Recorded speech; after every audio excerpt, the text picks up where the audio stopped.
Good morning, good afternoon, good evening for those who are watching us. I'm Linas, Kojala, Director of Eastern Europe Study Center, and it's a great privilege for me to moderate the discussion, the perspectives on Ukraine's accession to the EU, organized by Eastern Europe Study Center, a think tank based in Vilnius, Lithuania, in cooperation with Ministry of Foreign Affairs of Lithuania. Recently, we've heard that countries such as Bulgaria, Croatia, Czechia, Estonia, Hungary, Latvia, Lithuania, Poland, Romania, Slovakia, and Slovenia have taken a strong position favoring an immediate accession for Ukraine into the European Union. So we will have a discussion divided into two parts on this very important topic for Ukraine and for the whole Europe. The first part, we'll have initial speeches by three speakers: Minister of Foreign Affairs of Lithuania, Gabrielius Landsbergis; Natalia Fursuk, who is Director of Ukraine's Governmental Office for European Integration, as well as Pavel Fischer, Chairperson of the Committee on Foreign Affairs, Defense and Security of the Senate of the Czech Parliament. And then the second part will consist of international experts who will share their insights on the Ukraine's path to the European Union. Hopefully at the end, we will have some time for a Q&A session. So those who are joining us online on Zoom are urged to ask their questions by using a chat option. Overall, we will have this discussion for 90 minutes. So without any further ado, I would like to invite Minister Landsbergis for his initial remarks. Minister, please. Okay. Good day, everyone. First of all, let me thank Linas and the Center for organizing so swiftly this discussion, because I think it's very relevant, and we show that reaction times matters, and this is probably will be one of the themes throughout the discussion. Just last night, I've returned from Ukraine, where I met my colleague Dmytro Kuleba, and as you can imagine, one of the topics that we've been discussing is European perspective for Ukraine. It has become a very vital, very important subject internationally, and also in Ukraine. Not only politically for the political decision makers who are really trying to figure out the further process, but also to the people who are fighting the war every day, who have to withstand Russian pressure. And for them, the hope of European perspective is something more than political. It's connected to their livelihood and to their very future.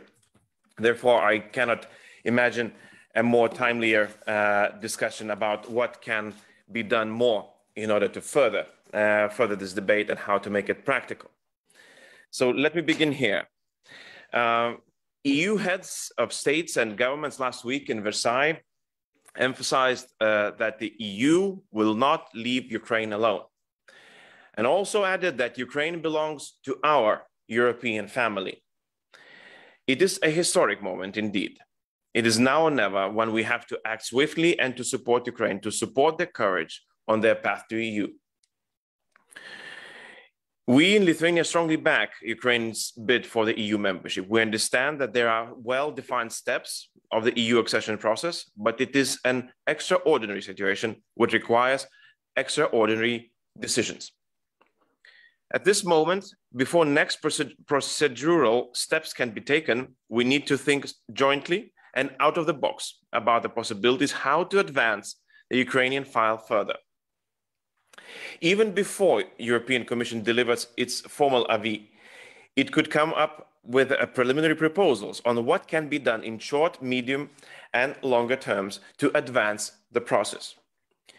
It could include a comprehensive roadmap for reforms and reconstruction to guide and support Ukraine on its EU integration path. While we welcome the Versailles Declaration as an important political signal, we should politically make another step, granting Ukraine with a status of a candidate, and should be in a position to clearly state that one day Ukraine will become an EU member state. The association agreement, including a deep and comprehensive free trade area between the EU and Ukraine, which we kicked off during the Lithuanian presidency of the Council of the EU back in 2013, is yet another step on the path of the EU. It is a blueprint for difficult and often painful and politically unpopular reform process. But we have to admit that even without the promise of the EU membership perspective, Ukraine has already been able to make a solid reform progress, including in transposing significant parts of the EU acquis. We have been rather slow and rather technical in the EU enlargement process up to now. Obviously, political unity is needed for the EU to become a global power. We understand that EU enlargement does not end in the Western Balkans. Ukraine should be granted clarity, and it is on us to keep its European aspirations and European perspective politically alive. We need to build on this positive momentum. This is minimum what we can do. It is amazing that so many EU citizens support Ukraine's entry into the EU, and the latest public opinion surveys in certain EU member states are impressive. For example, France, 62% support Ukraine's EU membership. In Germany, that's 69, Italy 71, Poland 91, and EU average is 71% of those who support the membership. Lithuania will soon turn 18 years old as a member of EU. Entering this adulthood age, we are ready to assist Ukraine with our experience. EU enlargement process is a great transformative power and a driving force, and we know it from our own experience. We should combine forces in sending positive signals to Ukrainian people, and especially those who are trying to keep this country together, not only military, but also politicians, civil servants, and those working in the administration. A clear message stating that this is a start of accession process would be a high motivation for them and a force to mobilize. European perspective is our moral obligation to Ukraine and to Ukrainian people. Therefore, we should seek all opportunities to send this decisive message through all possible formats. The ongoing conference on the future of Europe is a great platform with ambition to provide guidelines to our common future. Ukraine and its people need immediate support. Accession process will show Ukrainians that EU believes in their victory. And for a victory, sometimes what is most needed is belief. Thank you. Thank you, Minister. Maybe just a quick follow-up. You've mentioned you've been recently in Ukraine, and you also obviously talked how important it is to have a clear path to the EU. But how much of an additional motivation would this kind of message from the EU would be for people who are now defending their homeland in various parts of the country? Thank you. I think that 2 points that need to be highlighted. First of all, this is not the first war that Ukraine is fighting. And to be honest, the first one began in 2014, the revolution of dignity, when the Ukrainian people gave a mandate to Ukrainian government to sign an association agreement and deep and comprehensive free trade agreement with the EU. And I think that from EU's part, as I mentioned in my intervention, we've been rather slow to work with a victory that was achieved in 2014. The European path was chosen. The mandate was given by Ukrainian people, but it hadn't moved as far. The second war that Ukraine is now fighting proves a crucial historic point for us to build on a 2014 mandate and to further this process. What is worrying, and what we've discussed with Minister Kuleba yesterday, is that there is a chance that, again, with big political statements and indeed historic breakthroughs, we will not follow up them with the practical steps from other institutions. And I'm talking about the historic day in Versailles, but now we need a historic day and historic moves from European Commission. Because if the Versailles Declaration will be put in the shelf and start gathering dust, this will be a loss not for Ukrainians, but at this point for European Union. And I think this is one of the reasons and why I mentioned this is so timely for us to discuss this. Thank you very much, Minister. I would now like to give the floor for Ms. Natalia Forsuk, and thank you for joining us on a very short notice. Thank you, dear colleagues, friends, and partners. It's an honor for me to participate in this discussion. And, you know, Lithuanian people, as other member states people, like our Polish friends, were always giving us a shoulder in a difficult moment of our European choice. And as His Excellency just said, in 2014, when we made our choice regarding European perspective, when 100 people died for this choice, that actually was a start of a real Cold War with Russia, because they couldn't accept this choice. And therefore, it is exactly true that from this moment we were constantly proving that we are eager, we are able to join EU and be a part of the family, and the recognition that happened in Versailles recently was extremely important signal for us. What I want to say is more practical thing in regard of how far we are. So last year we have released our 5 years association agreement implementation report, which gives all the details in all the sectors that are described in association agreement. This year we have also finalized before the war, and we had to present officially, but I think we will just download it on our website, the association agreement implementation report for 2021. We believe, according to our online system that was developed by EU technical assistance, the Pulse of Association Agreement, that on the 1st of January, we have reached 63% of implementation of association agreement. Also, we have tried already an exercise of assessment, which each party done of a general level of implementation. And we exchanged the assessments with EU during the summit that was held this autumn. And now we were in the process of a mapping exercise, and both parties know where we are in each position, where are small disagreements, where we were probably having a bit bigger difference in our position, but we both agree that 90% is a green zone. So we stand on our common vision in implementation of the association agreement. So we have gone through this exercise, and it's shown that we are massively ready, especially in digital sector, trade sector, energy sector, and so G and so E. We are very much ready to integrate.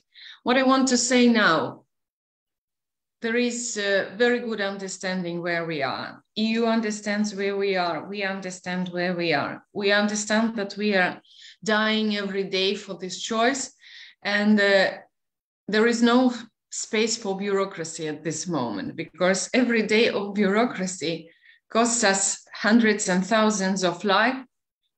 Children, women are dying. Some of them are simply dying from hunger because enemy surrounded and is not allowing to bring water or food to the people. And we call for no bureaucracy in this situation, because this is extraordinary situation. And as the minister said, it requires extraordinary action. And in peaceful time, bureaucracy is good, because it gives you a lot of details, a lot of possibilities for examining this and other way, all the small issues. But now we call for less bureaucracy and real actions until we still have some Ukrainians on the land. So on this, I would like to really thank you, and I hope that the European Commission will soon provide us with the very concrete steps that should be taken in our aspiration for the candidate status. And I also would like to emphasize that the support of the member state countries to support us, our financial stability in these days, so people can receive even small money, to buy food and in the places where it's still possible, and simply physically survive, is extremely important. So thank you, and we hope that you will continue to support us and guide us through this difficult process. Thank you very much. Thank you, Ms. Varsuk. Maybe just again a quick follow-up. How would you evaluate the progress made over the last week or so in this regard? Was there sufficient progress made, or something else could have been already done because of obviously the current situation? Well, I would say that the biggest progress was at the Versailles meeting, where we were seen as a part of European family. Since that, there were a few telephone calls, but there are no real actions so far. I know that today our Prime Minister will talk with Ms. Ursula von der Leyen, and we hope that after this, there will be some concrete steps taken, because time means life. Thank you. Thank you very much. Thank you for being with us, and all the best for you and your country. Mr. Fischer, I would now like to ask you to join the conversation. Thank you so much. Thank you so much for the invitation, and I am very glad to speak in this prestigious panel with the Minister Gabrielius Landsbergis and Director General Natalia Forsjuk. I think that the moment is extremely grave. We are challenged by Russia as EU states. And what is at risk? It is really our heart of our sovereignty and of our institutions. Just pay attention to the simple fact that within Eastern Partnership, within years, we have committed to work in favor of countries which are today under direct attack or influenced by Russia, be it Armenia, Azerbaijan, Georgia, Kazakhstan, very recently, and today, Ukraine. I think that this is the moment to stick together, because what is really at stake, it is not anymore our business interests. It is not by doing business that we can overcome this moment. This is by defending our core values and core interests. I think that EU, a very long time, as some noticed with the harsh of criticism, that EU behaved like a vegetarian in the world of carnivores. And today we see how this carnivore behavior might look like if it is, for instance, represented by Putin. We have to stick together because the danger is vital. And I think that this is also the moment to double check that all the member states and also all the candidate countries do not make the mistake that are trying to make deals separately or apart, trying to have a better prices for the gas, for instance, from Russia, or attracting Russian businesses by inviting airplanes to come and to help Russian oligarchs and Russian people to evacuate today. I think that we have to be extremely tough and very disciplined. What is very interesting, and Natalia Forsjuk spoke about, is the 2014 moment. Oftentimes we have heard from Moscow that the main problem for them is United States. But 2014 was the moment of EU. And I think that at that very time, citizens of Ukraine already engaged in a path of closer cooperation with the European Union, and we shouldn't neglect that they were ready to die and to sacrifice. What is at stake and what is in the background today for me is not only Russia-United States tension, but also Russia-EU tension. Why is Moscow so disturbed by EU? Why this apprehension, this distrust, this nervousness, this kind of tension? What is Russian leadership provoked by what is at the heart of the European Union is maybe one of the questions that we should try to address also. This is not only NATO borders who approach, because this is nonsense as we speak about maps. This is EU borders and EU influence, which is probably something that Moscow is so puzzled by. So we need a bold political leadership. And I think that Minister Landsbergis spoke about this. At the very beginning of the EU cooperation in 20th century was the experience of the direct threat of the war. I think that we shouldn't make a mistake that the vital choice, not only for Ukraine, but also for Europe, is today in the battlefield, which is occupied by Russian aggressor. So thank you very much for this occasion to discuss. And I am very happy to listen to you because we need to exchange. And this is the reason why I mute my micro. Thank you very much. Thank you, Mr. Fischer. Just also a quick follow-up for you. Do you think the number of countries in the EU that are willing and keen to make the necessary step for this to happen, for Ukraine's accession to the EU to happen in the nearest future, is growing, or are we struggling in this regard at the moment? I think that the challenge is multiple, and we have to explain that not the criteria of Copenhagen and others of transparency and of democracy and of institutions and of the rule of law are something that we should just put aside. This is not the moment. So let's stick to the core principles of the EU, explain to our citizens that we are ready to make also bold choices today. And I think that if we explain it and frame it like that, public opinion follows, because people understand daily from the TV news that this is not anymore political Eurospeak. This is a real vital danger for all of us. And I think that this is the reason why member states will be ready to help to address this issue. So I'm very happy to cooperate on this challenge with you. Thank you.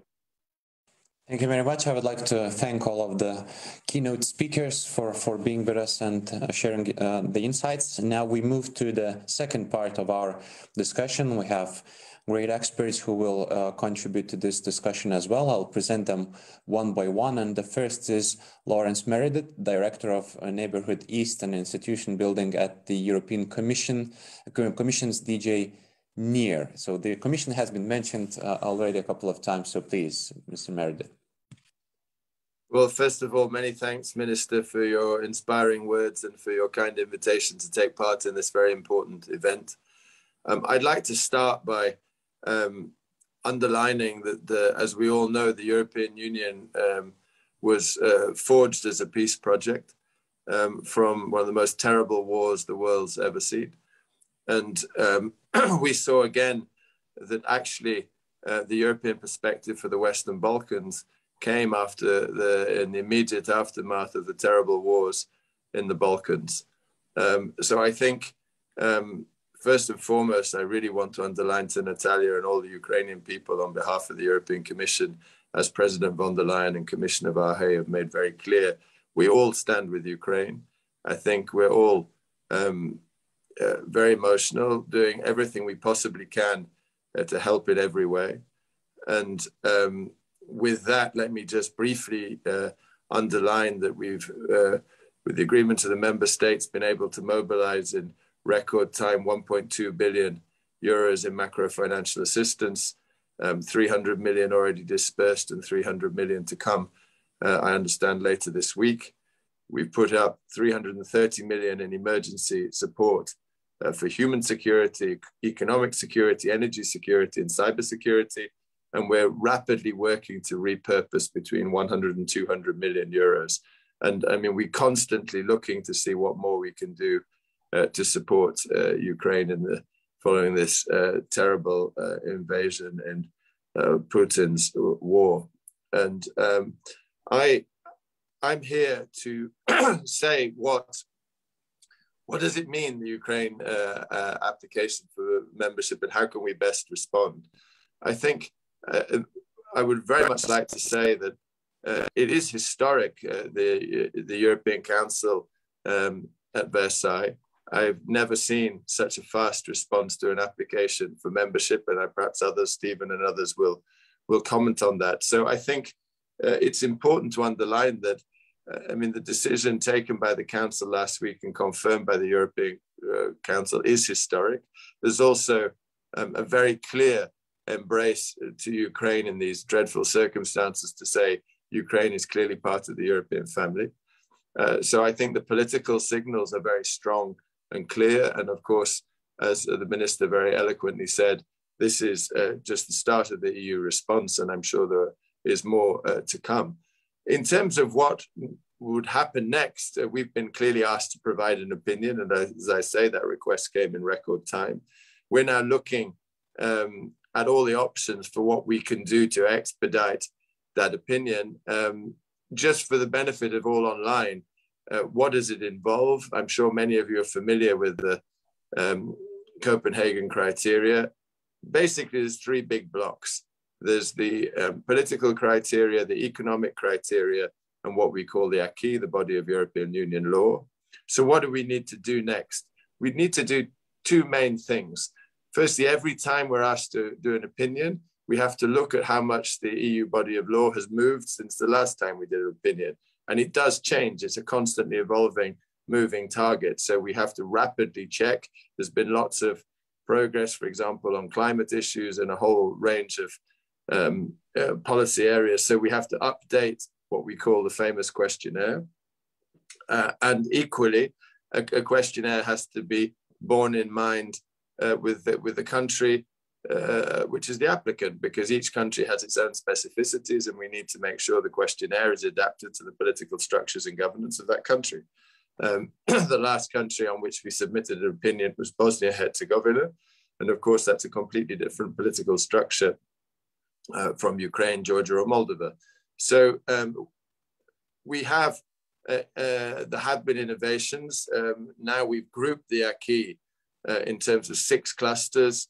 1, the fundamentals; 2, the internal market; 3, competitiveness and inclusive growth; 4, green agenda and sustainable connectivity; 5, resources, agriculture and cohesion; and 6, external relations. Now, clearly, when you have these blocks and groups, traditionally, we submit a questionnaire covering all of this, and we get answers covering all of this.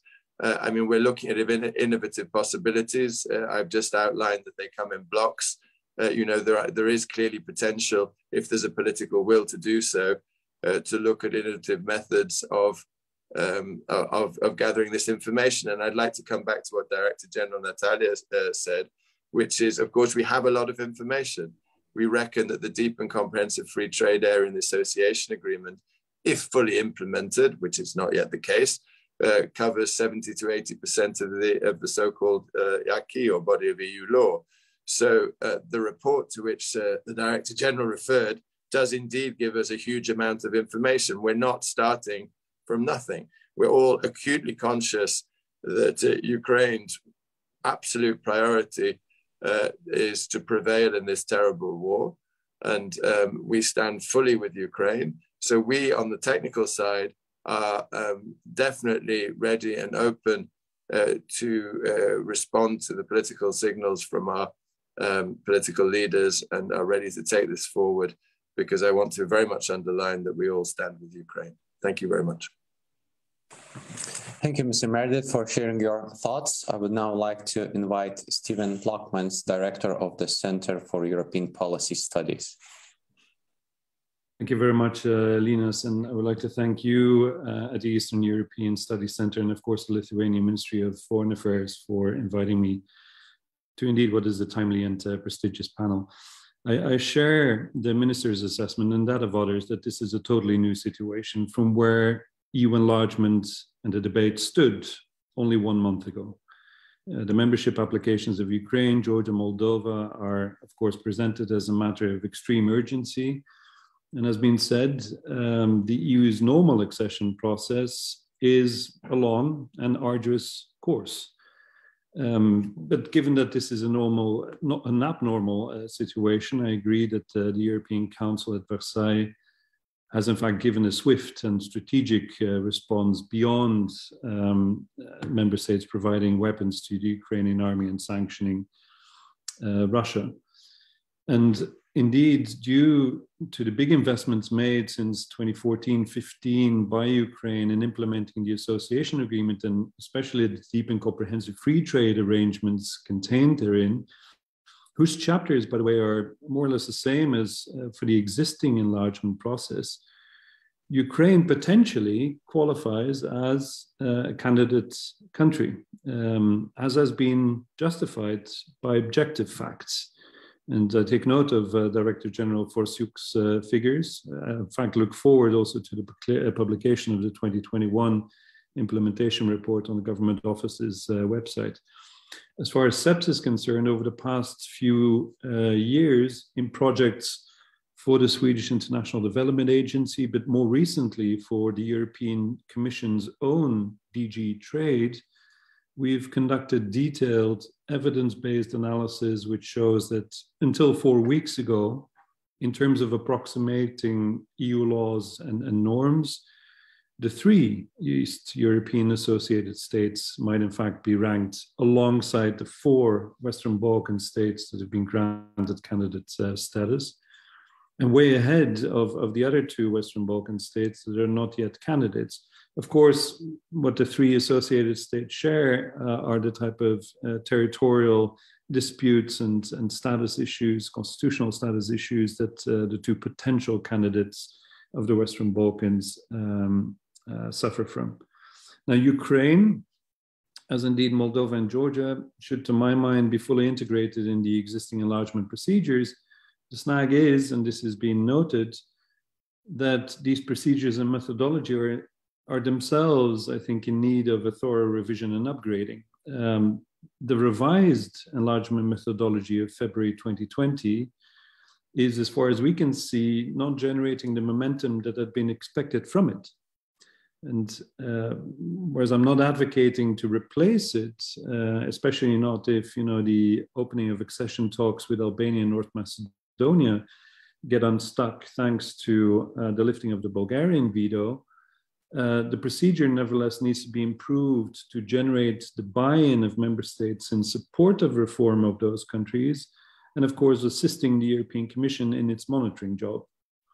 And in cooperation with the Belgrade-based European Policy Center, SEPS has published late last year a proposal advocating a process of staged accession to the EU, which foresees the introduction of clearly marked and conditioned steps towards membership, stepping away from the binary in or out type of dialectic, with benefits in terms of both structural funding and inclusion in the functioning of EU bodies and institutions, which is hitherto not foreseen in the process, or at least to a far more limited extent. And this, we think, should afford both a political status and produce tangible rewards for reform, thus tying the candidate countries into a genuine pre-accession process, while at the same time providing for regress procedures in case of backsliding, and thus alleviating fears among more reluctant member state capitals of adding new veto players around the decision-making table of the Council. Now, I can talk more about this later if desired, but what I probably should do is just include a hyperlink to the template in the chat box and say that we have sounded out government officials in the Western Balkans. We've toured capitals of EU member states, most notably Paris, at the Élysée, Quai d'Orsay, in Berlin with the Bundeskanzleramt, the Ministry of Foreign Affairs, The Hague, Vienna, Stockholm, etc., where our proposals have been met with cautious optimism. And I think this proposal now deserves consideration by the EU institutions and by more member states, like Lithuania, the other Baltic states, in the interest of both Ukraine, the Western Balkan, and other Eastern European states. And specific recommendations exist on how to adapt EU policy towards each of these three states. But in view of the time, I'll restrict myself to Ukraine, and I'll end on that by saying that while the country is in a war of survival and is partly occupied by Russian forces, the normal enlargement procedures are insufficient. Yet the point of granting candidate status now is of paramount importance to signal the EU's fundamental support and to give hope for the better future that can lie ahead. And while current operational priorities, of course, are to help Ukraine fight and survive and to support the huge and growing number of refugee women and children arriving in EU member states, for post-war situation, a massive reconstruction and development program should be prepared, all in line with that staged accession process that I've tried to map out. So with that, thanks. Thank you very much. Thank you for your insights. The next speaker is Kai Olaf Lang, a senior fellow at the German Institute for International and Security Affairs. Please, sir. Thank you, Linas, and thank you for the invitation to this timely and important meeting. I would like to refer to what Minister Landsbergis said at the very beginning. We should bear in mind, of course, the different time frames. We have a short time, a mid time, and a long time perspective. And I think the question of candidate status and the question of accession, basically. Accession is a long-term issue. In the short run, as Stephen and others have said, it will be very much about support and reconstruction.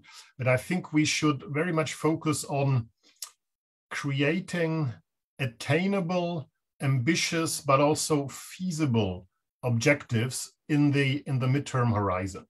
What I mean is, yes, I think there are many arguments in favor of giving Ukraine now the candidate status, but at the same time, the EU should not get, the member states particularly, should not get entangled in debates about candidate status, yes or no, and leave the other stuff aside.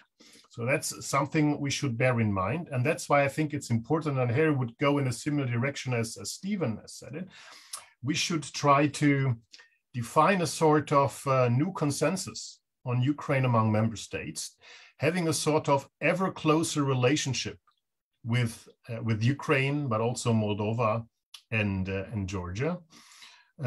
In this context, I would like to highlight that having the candidate status as such is not does not necessarily mean anything. You can be a candidate for many years without anything happening. So I think the approach behind the EU's cooperation with Ukraine should be make Ukraine a de facto candidate, even if it has no formal status because of the resistance of some member states.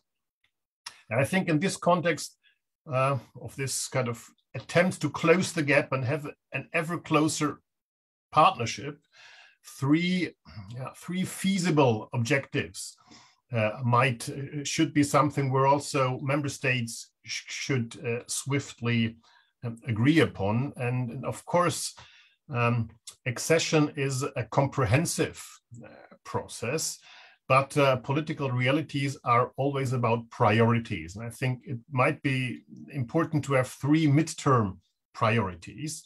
The first one, and that will probably be the core of relations, is to bring Ukraine into the single market. So to make Ukraine either a member of the European Economic Area or to create EEA-like conditions. I think, of course, that will not be the Norway or Liechtenstein model, no doubt. Maybe there should be also some kind of additional elements, sort of cohesion policy light, and some elements of agriculture included in this status. What I think the positive aspect of this would be is the reluctance in some member states might be reduced if a country is already part of, for example, the single market. And also we might go for a sort of adaptation of enlargement philosophy, which was very much politicized so far. And Stephen, I would even go a little bit further than the 2020 methodology of enlargement.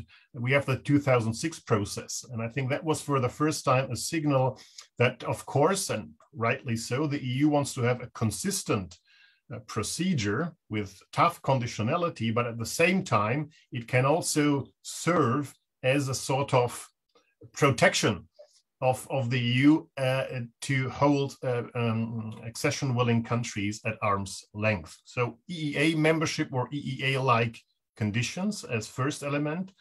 Second one, of course, we know that sectorial cooperation has always been important here. I would argue for going for an integrated energy and climate partnership. You know, there are already things like the energy community on which both sides can build, but there might be a sort of de facto inclusion in the energy union, in the complete energy market, also extending the principle of energy solidarity to Ukraine or Moldova, where we have seen how important this question is. And at the same time, and it seems to be far away at the moment, but it still, of course, is a key question, helping the green transformation by having a sort of green fund for the neighborhood and for Ukraine, Moldova, and Georgia. Third element, and I think we see it as something where the Commission and others have been going in the Eastern Partnership policies in recent years. The buzzword was resilience. Of course, we should not forget about that. So a sort of reinforced resilience initiative covering issues we already have in bilateral cooperation, like cyber, but also new elements like critical infrastructures, the preparation of administrations for risks, and so on and so forth.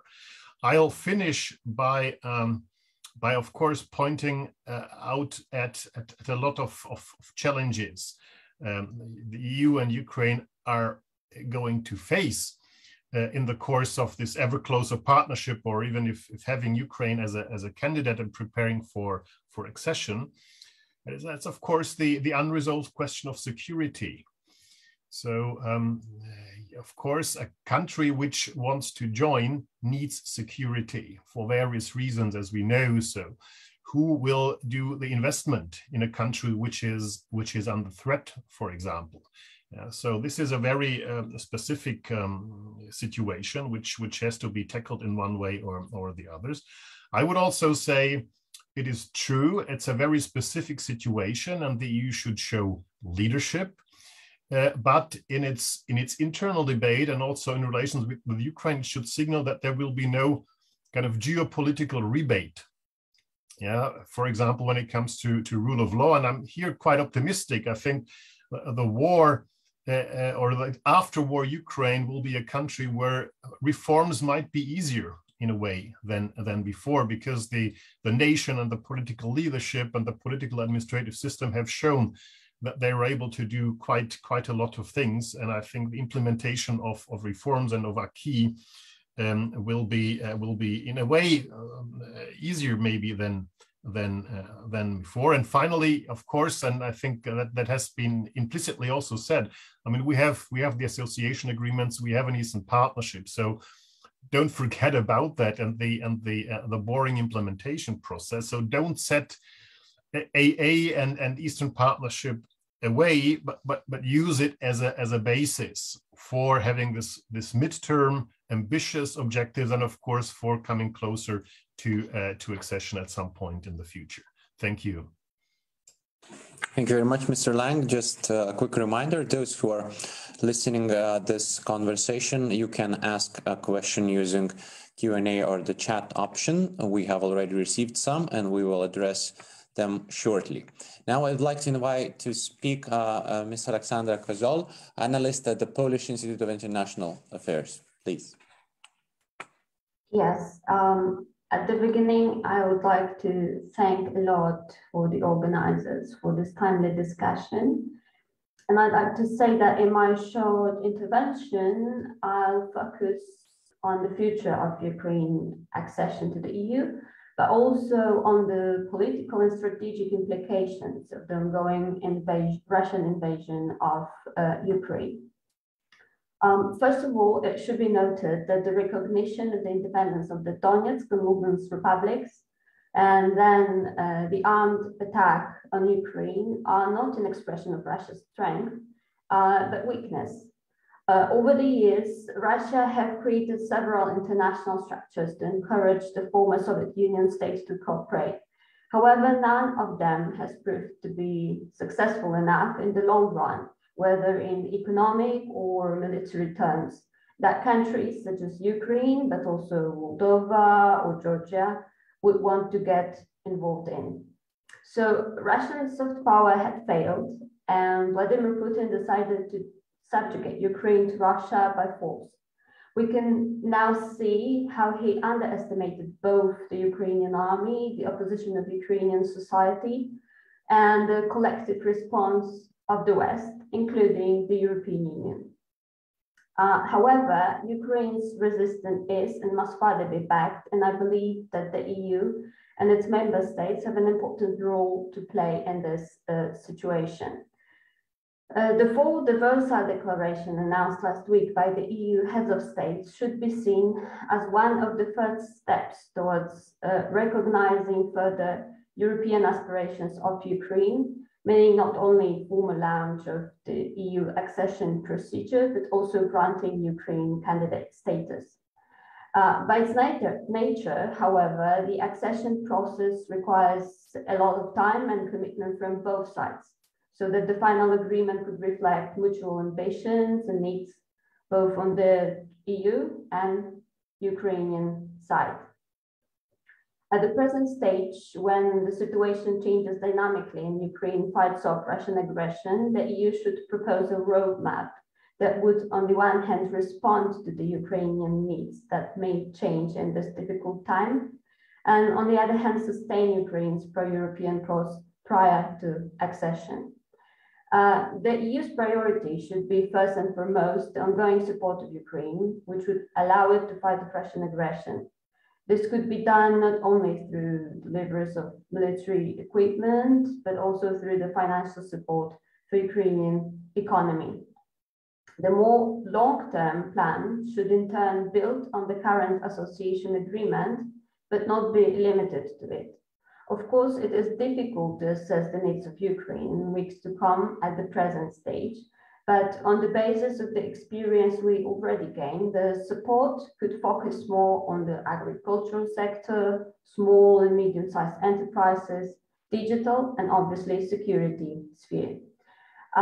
Sectoral integration in EU policies, such as green transformation and energy security, justice and home affairs, as well as healthcare, should follow, giving Ukrainian side credible pre-accession results.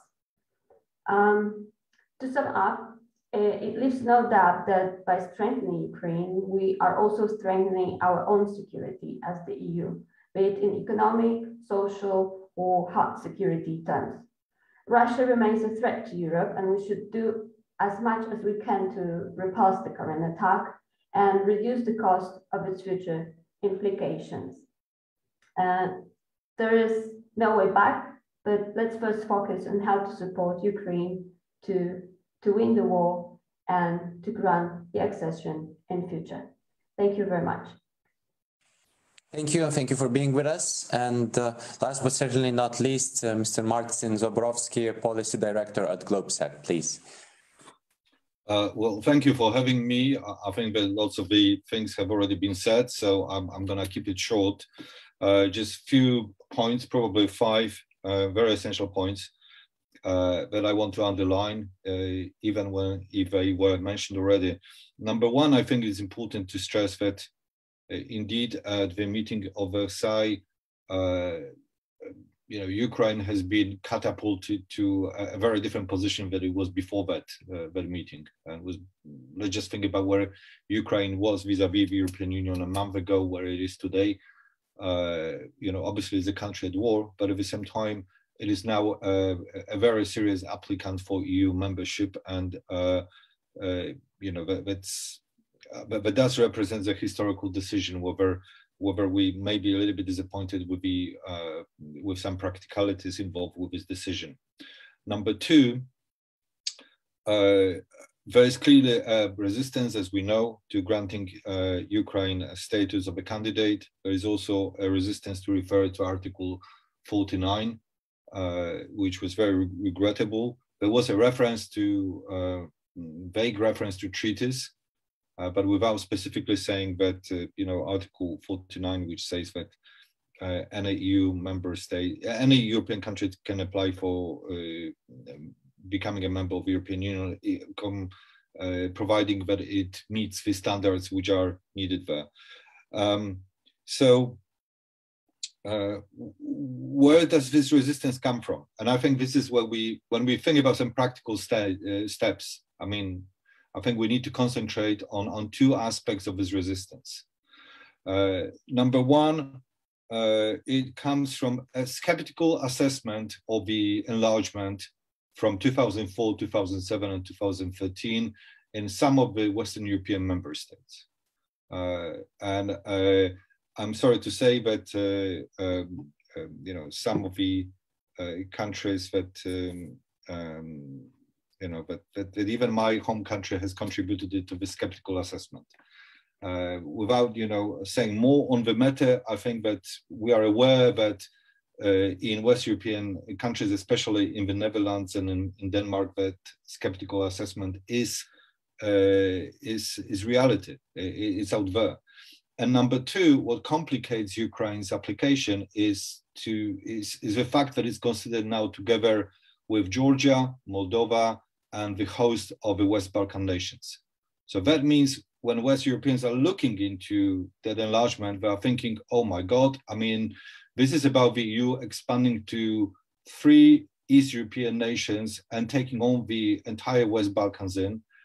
This is turning the EU into something unmanageable, and this is now not going to work. So that's why we have this hesitancy, resistance, and so on. I think that the way to go around it is to really point out the historical and strategic need for considering Ukraine separately. I think that it's essential that Ukraine is being seen as a very special case. To some extent, we might say that Greece in the late 1970s was considered as a very special case. Let's just remind ourselves that the Commission in 1976 advised against opening accession negotiations with Greece, and they were opened, and Greece was eventually let in because it was a very considerable worry that democracy will not survive in Greece, and that Greece could be moving in the could become geopolitically uncertain. So this was a special case, and I think that Ukraine should be seen at least in the same manner now. The way to do that is through a really targeted advocacy strategy, which should be directed first at the Netherlands and Denmark, two nations which have blocked giving Ukraine candidacy status at the meeting in Versailles. And that could be done via, it could be via op-eds, activity in the media, involving Danish decision makers in various events in the region, organizing events in these countries and so on. But the case has to be built. A targeted advocacy strategy in these two countries to start with has to be made. And I don't think it's it's an impossible task. I think it could be done. But we also have to remind ourselves that it's not just the Netherlands and Denmark, but a lot of other countries are not very enthusiastic. But for example, maybe Olaf will correct me on that, but I think that both Germany and France do buy actually a strategic argument that that this is country at war, and that it should be treated differently. So I think essentially that it does not help Ukraine that is seen as one of the aid applicants at this point in time. And I also think that we need to work a little bit on the image of the enlargement, of the past enlargements, and there is some work here to be done for my own country in this context. So that, and I just want to reassess to stress out the need for a targeted advocacy strategy in the Netherlands and Denmark, and I think that all the other important things were already said. So I stop here. Thank you, Mr. Zaborowski. And now we have a couple of questions around 30 minutes for our discussion. I'll put those questions to our speakers, and I would like them to indicate their willingness to respond and comment the question. So please give me a hint that you would like to react. So the first question is from Hanna Opko, the former member of Ukrainian parliament. How we can speed up granting MAP for Ukraine? We've started to prepare a Marshall Plan for Ukraine, economic recovery and rebuilding of infrastructure. Anyone of the speakers willing to take this question?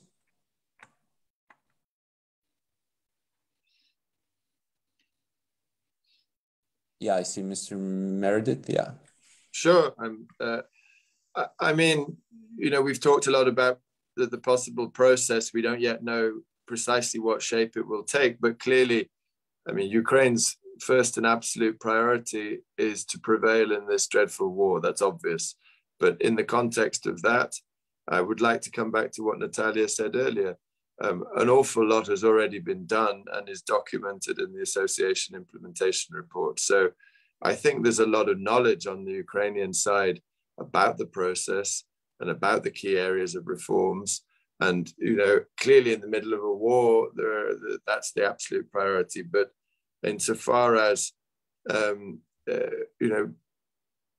it is ultimately always going to be about the fundamentals and these aspects of rule of law, judicial reform. This is the area, and the Ukrainian government knows it. So any steps that, following the war can be taken, these will be the key areas to address, and the European Commission stands ready to help in any and every way possible to accelerate reforms in these areas. And I mean, it is an unprecedented situation, and I tried in my opening remarks to underline the readiness of the Commission to work very closely with the Ukrainian government on all aspects related to this application. Thank you. Thank you. Anybody else on the question? No, I see no other willingness to speak on this. So another question was on the status. Giving Ukraine the candidate country status may be a step too far for some EU members. What do you think of the idea of simply giving Ukraine the potential candidate status similar to Bosnia and Kosovo with similar reform and territorial problems? That's the question from Henrik Larsson from the Center for Security Studies at Zurich.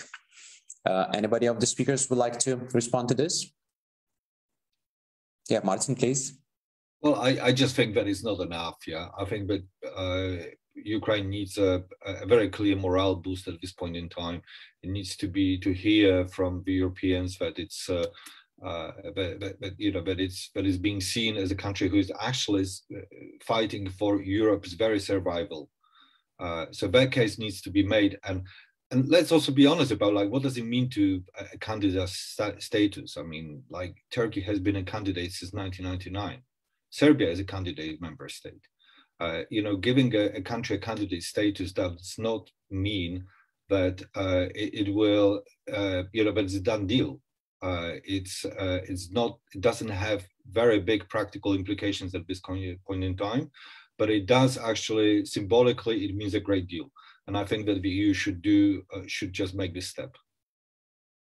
Yep. Thank you. Anybody else on this question, on the candidate status? Yeah, please, Alexandra. Just following up a little bit what Martin said, I think that we already passed the moment where the EU and its member states should hesitate to enlarge and grant accession to Ukraine. This will be obviously a matter of time, but strategic and security situation has radically changed, and European Union and all the European states have to respond to that somehow. And I believe that this may be one of the channels that we can respond, but we should not also close other possibilities to cooperate with Ukraine and to make it win the war with Russia. Thank you, Mr. Blockmans. Yeah, thanks. I would like to connect this issue actually with the political understanding in the capitals of the 27 member states. Ukraine has always been seen as one country, has been recognized as sovereign and independent, and the European Council, even at Versailles, has again insisted on the territorial indivisibility, the retreat of Russian forces from the entire country, and that includes, of course, Crimea, if one follows the non-recognition policy that has been consistently applied since 2014. And thus would not merit the type of constitutional, imbroglio or concerns that have been applied to Bosnia-Herzegovina as well as Kosovo in the non-recognition policy that is applied by 5 EU member states towards Kosovo. So I don't think that there is, apart from the comments that were already made by Martin and Alexandra, to which I subscribe, I think there are objective differences which would not merit the type of potential candidate country status extension to Ukraine, which indeed would fall far short of meeting the type of strategic and historical moment that the EU is faced with in this war of aggression by Russia. Thank you. Anybody else on this question? Okay, see no more hands. So let's move to another question from Ramūnas Vilpišauskas from Vilnius University. The ideas of CEPS and Olaf are good, but they are not new. Suggestions to integrate Eastern Partnership countries into EEA have been proposed for many years. The key issue, whether the calculus of EU member states, especially those cautious towards further enlargement, has changed as a result of Putin's war. Maybe Olaf, you would like to start with this? Yes, I mean, it's true, of course, there have been many concepts of EEA or similar constructions, how to include or partially include partners or neighbors.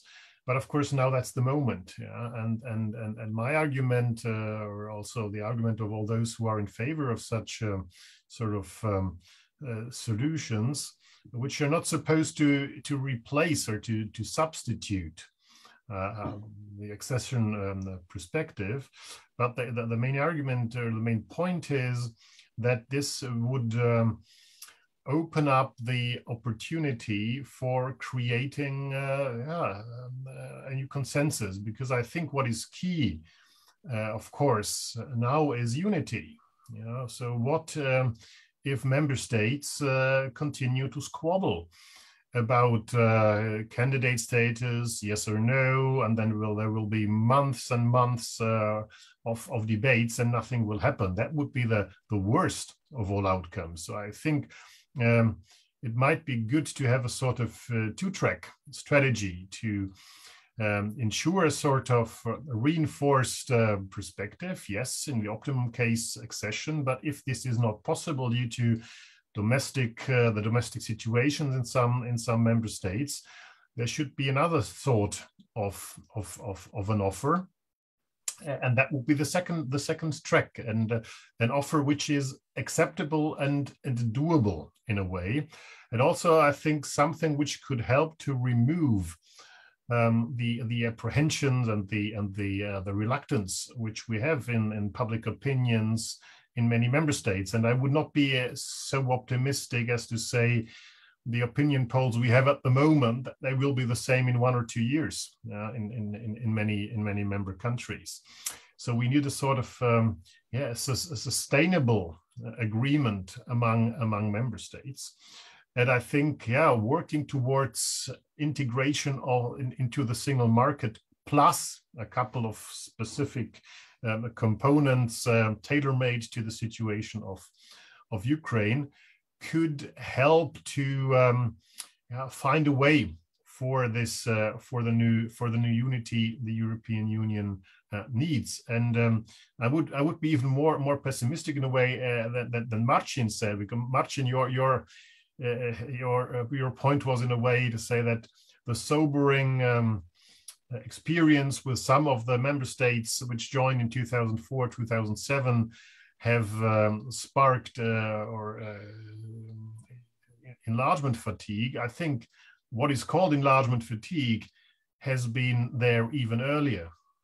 And in a couple of member states, we had this kind of this rejecting attitude much earlier, because they have not mentally accepted the 2004, 2007 enlargement. So it was not 2015 when elections in Poland took place, which was the moment and the period which created skepticism. It is much deeper rooted.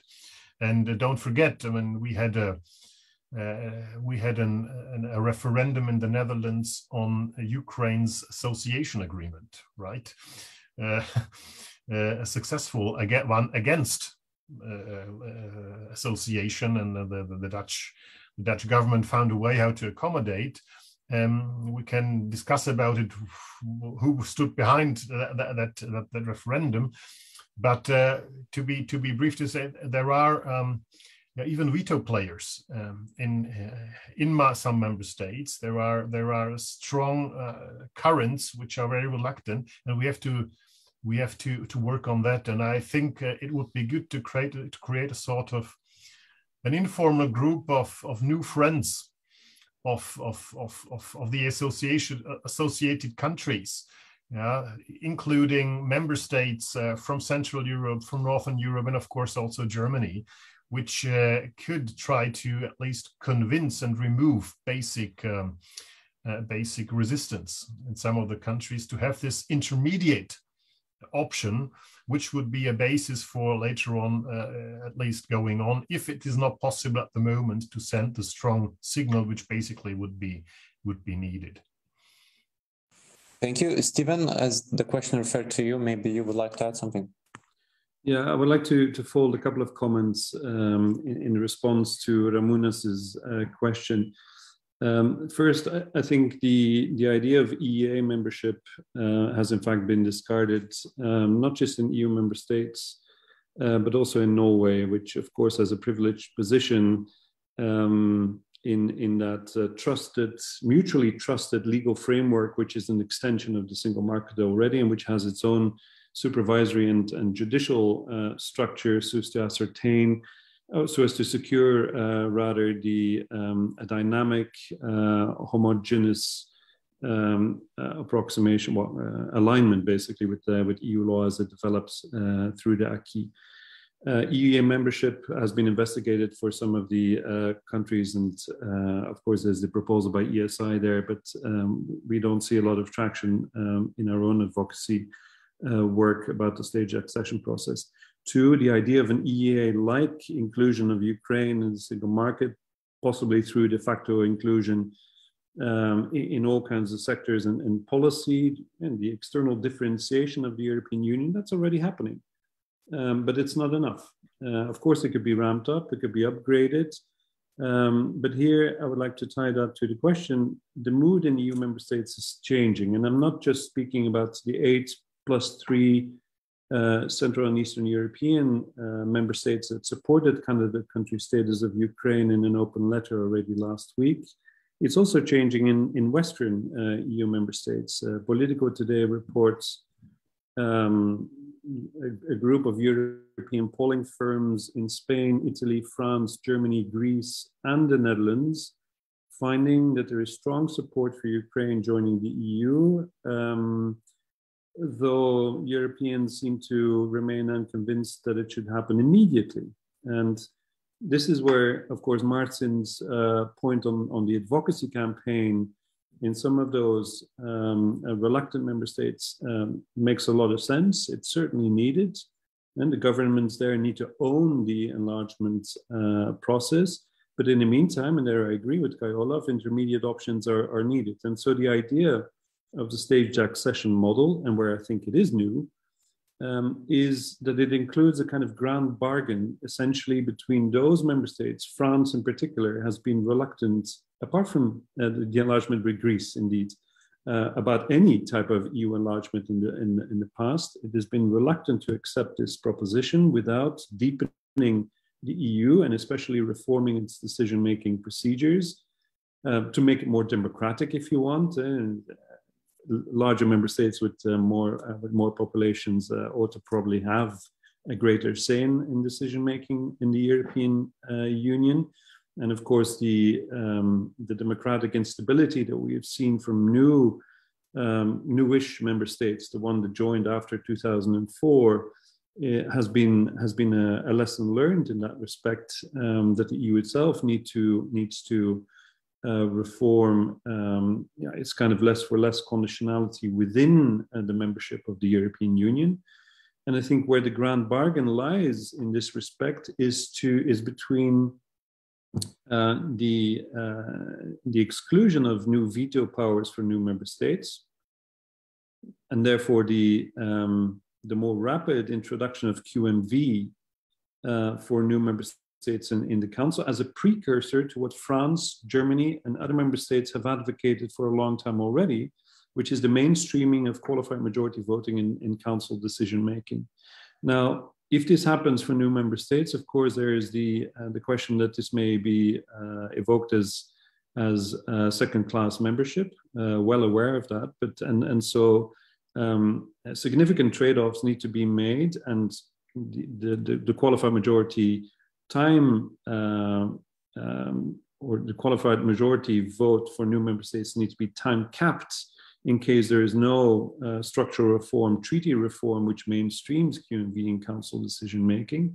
One might think about a budget rebate, other tools, but I think that is eventually the grand bargain which needs to be made between existing member states that are wary that their European Union might come to a grinding halt in its decision-making process, and of course a strategic realization of the importance to widen the European Union, not just with Ukraine. It may be in the focus right now. It is equally strategically important to integrate the Western Balkans, which are surrounded by EU member states, and of course, as the case of Bosnia shows in the last couple of weeks, also used as a widget, basically, by the Russians to sow more instability, and which are by no means stabilized in the way that they should be.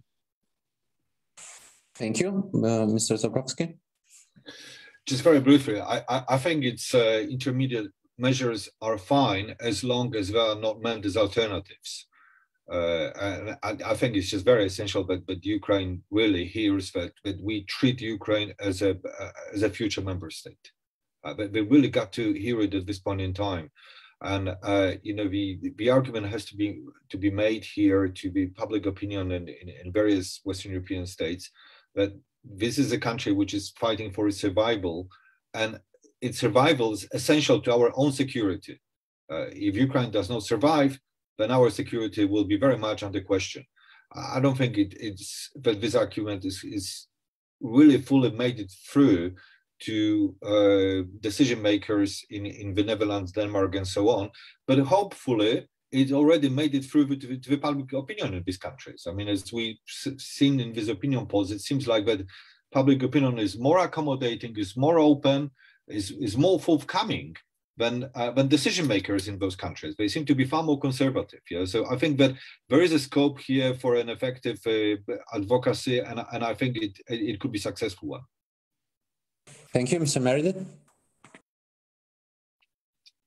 Thank you. Yeah, no, I mean, there's an existential threat from Putin's invasion to Ukraine's independence, democracy, and freedom. I think that's the spirit of the Versailles response, which is why the Council swiftly asked the Commission to prepare an opinion. I'd also say that those countries who have, let's say, something different from membership have done so out of choice. It has been when the people have not voted for EU membership. And I imagine if you had a vote, there would be absolutely no doubt among the Ukrainian people that they want full membership. So I think that's a really important point, that wherever a country has voted to go for full membership, that has been the path that has been followed. And I mean, it may be a long path. In some cases, that's for politicians to decide on. I've tried to suggest what the chapters are and the clusters and the dynamics. What I think is super important is that this is an existential fight for democracy in Europe. And I think we're very clear that we stand ready to prepare our opinion. And we will, of course, go as swiftly as we can. I think it's important that it covers all the aspects ultimately, because that's the basis for full membership. And I understand that the Ukrainians are applying for full membership. I think that's a really important point. Thank you. Thank you. We have a couple of minutes left, so I would like to give an opportunity for you to make short concluding remarks, probably starting from the opposite direction in terms of the speaker lineup. So, Mr. Zaborowski, if you could share your last insights. I think I already exhausted the patience of a panel. So really, the key point here is that, you know, giving Ukraine candidacy status is a minimum that the EU should do at this point in time. It doesn't have lots of practical implications. It has huge symbolic value. And if there is resistance in some member states, we as a expert think tank community should work to change that. And this is very helpful that the outcomes of the opinion polls that we have seen from Western Europe, it looks like that Western European public opinion is actually understands the strategic rationale here. So this is great news, actually. Thank you. Ms. Kojala? Yes, thank you for the discussion. And at the very end, I just would like to say that we can use the current momentum that we have, and we can build on that in terms of that we understand that it's a critical fight between not only Ukraine and Russia, but also for democracy and freedom in Europe. And we have already shown to Vladimir Putin that we are able to reach a consensus within the European Union. We went through the sanctions procedure swiftly. We decided to provide lethal aid under European Peace Facility, and so on and so forth. And I think that in the coming weeks and months, we can work out all the technicalities that have mentioned Stephen and Olaf to move forward to support Ukraine. Thank you. Thank you. Mr. Lang? Yeah, enlargement policy was called for a long time the most effective instrument of EU foreign policy. In a way, what we observe, or what the question is, if the EU wants to give a foreign policy and geopolitical aspect to its rationale and to its for enlargement. This is, of course, a huge challenge, because enlargement policy is both. It's about external relations, or an external dimension of the European Union, of course, but it's also something which is EU internal stuff, because from the very beginning to the end, it's the member states which have the political control over the whole procedure. At every stage, when even a single member state can block the opening of a chapter, or the closure of a chapter. So there is a high kind of necessity for bringing the member states in. Yes, that's true. I think that's one of something we have to emphasize.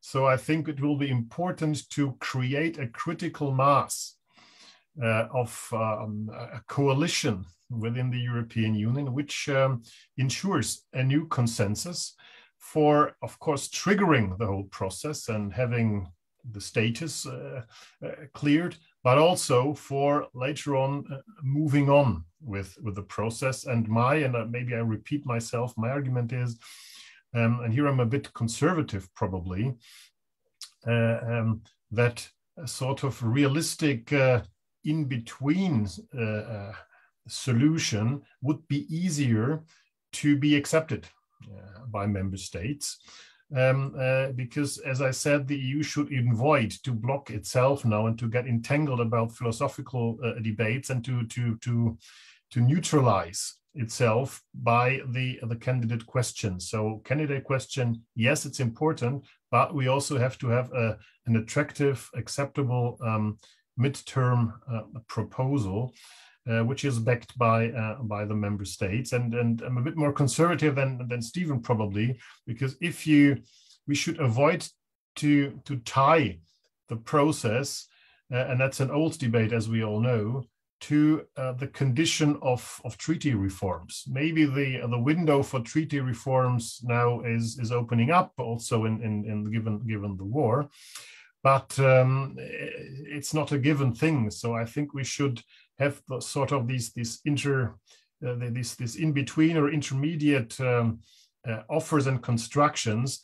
They have to be innovative, but they should resort and refer to options we already have to make them feasible. Thank you very much, Mr. Blockman. Yeah, thank you. Well, picking up on the last point by Kai Olaf, I mean, as you said, internal reform and EU enlargement are intrinsically linked. In fact, contractually linked through the Accession Treaty, which is hierarchically on par with the constituent treaties of the EU, and can therefore change the composition of the member of the EU institutions, even the weighted votes in the Council. So there's an automatic backdoor to EU treaty reform through that accession treaty. Now, I think my final thoughts relate more to the fact that the Versailles summit of last week has not solved the debate about fast-tracking EU membership for Ukraine. That idea is still out there. It's good to hear from Lawrence that the European Commission will do its utmost to grant the type of procedural reform that should enable, and I suppose temporarily, redirection of staff to work on the project if necessary, so as to meet the political capital which member states might be able to garner. This is indeed not the moment to be dragging feet and taking all the time in the world to complete a 300-page questionnaire, going back and forth, taking several months. I mean, the momentum is now and needs to be seized There is no luxury for Ukraine to wait all those months. In my view, a quick political avis opinion by the European Commission, not one which is necessarily based on a 300-page questionnaire, but which builds upon the tracking of the implementation of the association agreement and DCFTA, ought to provide sufficient grounds for a political statement by a political, if not geopolitical, European Commission to in fact put the question back to the member states. They need to decide whether they have the resolve to open accession negotiations with Ukraine, and in what form they might do so. And here I humbly suggest that the stage accession process offers a way forward which combines internal reform and faster benefits for candidates, not just Ukraine, but also the Western Balkans, eventually, of course, the Georgia and Moldova, if the political decision is taken, with the reform that is needed, without creating double standards in the accession process of the EU. Thank you. Mr. Meredith. Well, first of all, many thanks to Foreign Minister Landsbergis and yourself for this extremely important debate, and to Director General Natalia for her contribution, and to all the other panelists. I think it's an absolutely key question that we face now today, and important to hear all the opinions and have the opportunity to debate it. The main message from our side is we stand very much with Ukraine. I can't imagine what could be clearer than the Ukrainians losing their lives tragically every day for democracy and freedom. And I think on our side, on the European Commission, we stand ready to do everything we can, including swiftly preparing an opinion in response to the Council's invitation. Thank you.